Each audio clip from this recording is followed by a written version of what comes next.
And we're back. Today's episode, we're going to be covering microphone distance. And when you're recording in person with somebody, you want to avoid what's called mic bleed. And in order to demonstrate, unfortunately, improper use of microphone placement, we are going to be breaking down a video. This video is an advertisement from a company that is looking to sell podcasting equipment. And I have nothing against the company. I simply want to use the video as an example of poor microphone placement and some other sort of nitpicky things. So I will be breaking down this video with all of you along. All right, we have to stop first. Let's back that up here. First thing here, this is not necessarily about microphone placement, but how the hell could you sit like this and record a podcast? Most podcasts that we're recording, I mean, these podcasts are short, but my God, can you imagine sitting hunched forward like that? And that just has to be so uncomfortable. So I would recommend sitting up straight. You're going to be able to focus better. You're going to be able to record a lot longer comfortably, I guess. And I would definitely recommend investing in a microphone stand or just hold it like I'm holding it now. It's a similar kind of handheld microphone, but that's not necessarily about microphone placement, but that just looks really uncomfortable. I would avoid that altogether.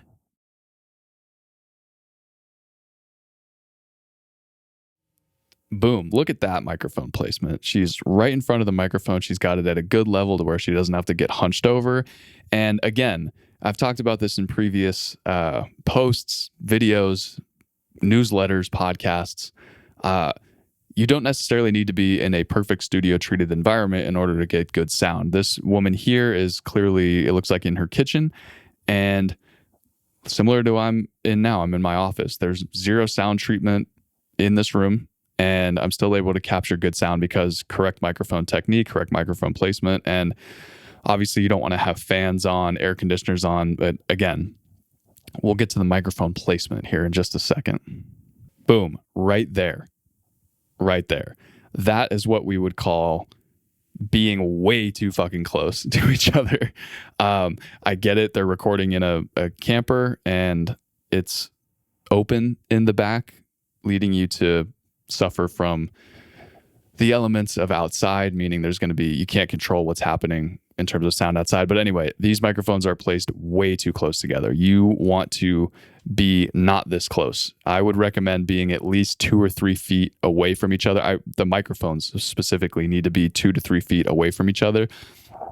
Something that you run into when your microphones are too close together, such as this image in this video here, is microphone bleed, meaning that when I have 2 microphones, let's say that my guest was over here talking.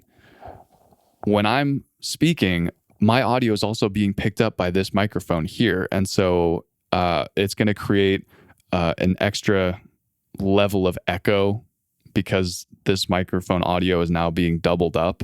When it's further away, dynamic microphones are really only picking up what's right in front of your face. And when these microphones are too close together, not only is my audio being picked up on my microphone, it's being picked up on that microphone as well.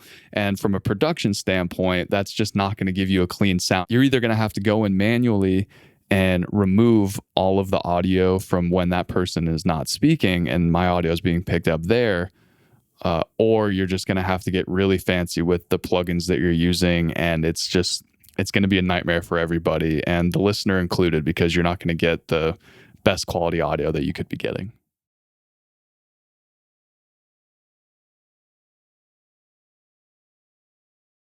These guys, way too close together. Why are you sitting this close to each other?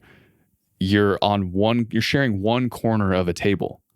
Your table is obviously much bigger than that. You're in a much bigger room than the RV. The RV people, I can't really fault them. Maybe I would sit on one end of the RV and my co-host would sit on the other end of the RV. But these people here, there's no excuse here. This is just really poor technique that they're showing people, that you can sit this close to each other. It's the easiest thing in the world to just separate yourselves. Just move 3, 4, 5 feet away from each other.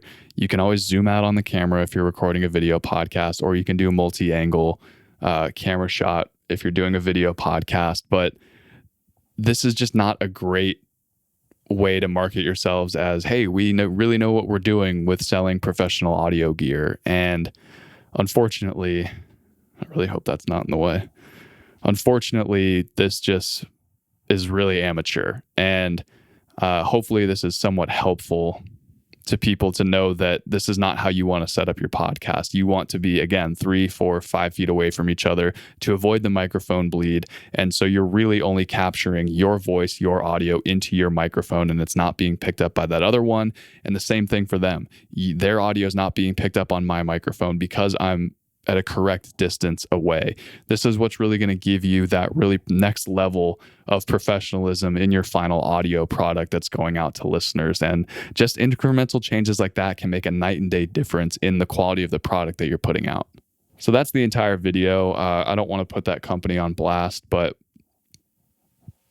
I don't mean to put them on blast. So I'm not going to put the name of their company or product on this video for you. But again, microphone placement is really key. Hopefully this is helpful, having some kind of visual example to see just how poorly it can look and how poorly that actual product will turn out on the back end. And from a production side, you're just giving yourself a nightmare of a product to work with and try to piece together. It's going to take so much longer in the editing room. You can't really just piece it together and get really good audio out of the gate. You're going to have to go in and get pretty surgical with it. So I appreciate you tuning into this video. Hopefully it was helpful. If you did find value in it, please consider subscribing. You can follow the show on Spotify or Apple Podcasts, and I'll see you next week.